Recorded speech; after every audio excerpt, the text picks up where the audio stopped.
ధ్యానం మనసుకు ప్రశాంతతను అందించడమే కాకుండా శారీరక మానసిక ఆరోగ్యాన్ని మెరుగుపరుస్తుందని ఎమ్మెల్యే బాలరాజు తెలిపారు. ప్రపంచ ధ్యాన దినోత్సవాన్ని పురస్కరించుకొని ఏలూరు జిల్లా జీలుగుమిల్లి మండలం కామేపాలెం గ్రామంలో రామచంద్ర మిషన్ వారి ఆధ్వర్యంలో హార్ట్ఫుల్నెస్ సెంటర్లో ఏర్పాటు చేసిన కార్యక్రమంలో ఆయన పాల్గొన్నారు. ప్రతి ఒక్కరూ ధ్యానాన్ని అలవాటు చేసుకోవాల్సిన అవసరం ఎంతైనా ఉందని తెలిపారు. బిజీ షెడ్యూల్లో ఇప్పుడున్నటువంటి ఉరుకుల పరుగుల జీవితంలో మన ఆరోగ్యం కూడా చాలా క్షీణించేటువంటి పరిస్థితి. కానీ మనల్ని మనం నియంత్రించుకుంటూ మనం ఆరోగ్యంగా ఉండడానికి, అలాగే ముఖ్యంగా మనం ఏ పని చేయాలన్నా సరే మన మెదడు ఎప్పుడు కూడా ప్రశాంతంగా ఉండాలి. ప్రశాంతంగా ఉండాలంటే యోగా కానీ, ఎక్సర్సైజులు కానీ, లేకపోతే ధ్యానం కానీ ఇలాగా ఉదయం పూట చేయగలిగితే తప్పకుండా మన శరీరం మన ఆధీనంలో ఉంటుంది. అలాగే మన మెదడు కూడా చాలా ప్రశాంతంగా పనిచేస్తుంది.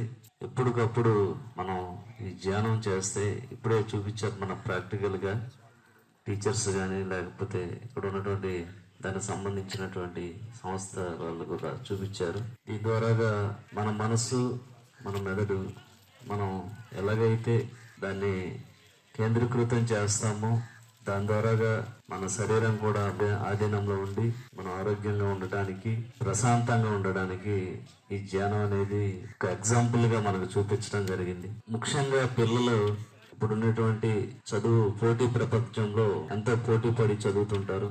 వారికి కనుక ఈ ధ్యానం నేర్పించగలిగితే తప్పకుండా వారు చదువుకునే చదువు ఇంకా ఎక్కువ అభ్యున్నతి పొందడానికి, ప్రతిదీ కూడా వారు గుర్తుండి, ఎందుకంటే చిన్నప్పుడు వారు నేర్చుకుంటే వారు ఇంకా ఎక్కువ చేయటానికి బాగా దోహదపడుతుందని మీ అందరికి కూడా తెలియజేస్తున్నాం. మీరు కూడా పెద్దలు కూడా ధ్యానాన్ని చేసి మీ మనసును, మీ శరీరాన్ని, అలాగే మీ ఆరోగ్యాన్ని, యొక్క ఆలోచనల్ని మరింత పదునుగా చేయడానికి ఉపయోగపడద్దని మీ అందరూ కూడా ఈ ధ్యానాన్ని చేయాలని, మీరు చేయడమే కాదు మీ కుటుంబంలో ఉన్నటువంటి అందరికి కూడా ఈ ధ్యానం ఎలా చేయాలి అని మనకి ఇక్కడ మీకు అందుబాటులో కూడా టీచర్స్ కూడా ఉన్నారు.